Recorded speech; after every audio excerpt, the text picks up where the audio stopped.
মিথ্যে কথা লিখতে গেলে না দু লাইনে মিথ্যে কথা লেখা যায়, কিছু ঘটনা লিখতে গেলে সত্যি কথা লিখতে হয়। তো এটা একদমই সত্যি কথা এগুলো লিখেছি। আর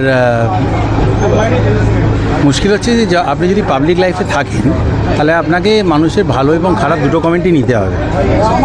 তো আমি তো রাঘব চড্ডা নই যে দল বদল করার পর এমপি পদটা ধরে রেখে দেবো। আমার যখন ওই নেতাদের ওপর যখন আমি শ্রদ্ধা হারিয়েছিলাম 2014 পরে এই ঝালমুড়ি কালচার নিয়ে এত কথা হচ্ছে, ফেডারেল স্ট্রাকচারকে সম্মান করে ওটা তো আমি প্রথম করেছিলাম, ওটা তো স্পেসিফিকটা হতো না। অগ্নিমিত্রা পাল ধরুন যেমন, যেগুলো সত্যি সেগুলো তো সত্যিই থাকবে। ন্যাশনাল লাইব্রেরিতে বার্গেন দিয়েছিল যে আমাকে টিকিট দেওয়ার কনফার্মেশন দিলে তবে আমি বিজেপি জয়েন করবো। আমি নিচে সিঁড়ির ওপর দাঁড় করে ওকে বলেছিলাম যে ওটা করো না, তুমি আগে এক্ষুনি জয়েন করো কৈলাস বিজয়বর্গীর হাত ধরে, তারপরে তুমি টিকিট চেয়ে। তো এগুলো তো সত্যি কথা। আসানসোলে যাদেরকে আমি পিক আপ করেছিলাম, যাদেরকে পুশ করেছিলাম, তারা সবাই জিতেছে। কিন্তু আবার উল্টো দিকে যারা আমাকে অত্যাচার করেছিল, জিতেন্দ্র তিওয়ারি আরও সব অনেক আছে, তারা আবার এখন সব বিজেপিতে, তারাও এমএলএ হয়েছে।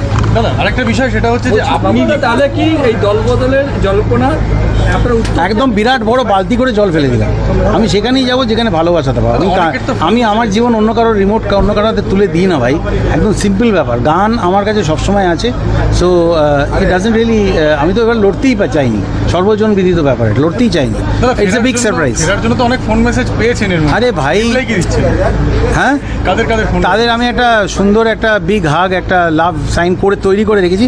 যদি বলেন আমি দেখিয়ে দিতে পারি, ওটা তৈরি করে রেখেছি, সবাইকে পাঠিয়ে দিচ্ছি। আমি আরে ভাই আমাকে একটা জিনিস বলো তো, আমি বিজেপিতে প্রথমত ফিরবো কেন? ওরা কি একদম মালা নিয়ে বসে আছে, ফিরলে আমাকে নিয়ে নেবে? আসল কথাটা বোঝার চেষ্টা করো।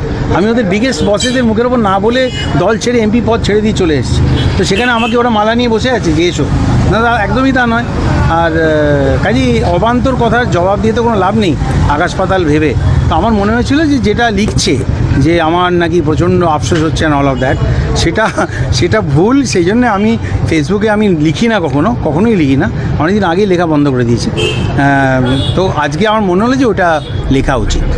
দিদির সঙ্গে কথা বলে গান গাইলাম, গানের চেয়ে বড় এক্সচেঞ্জ অফ এক্সপ্রেশন কী হতে পারে? গান গাইলাম, আমার মেয়ে নিজে এসছে সঙ্গে। শুভেন্দু অধিকারী রাজ্যের মুখ্যমন্ত্রী হিসেবে শপথ দিলেন আজকে। হ্যাঁ, খুব ভালো কথা।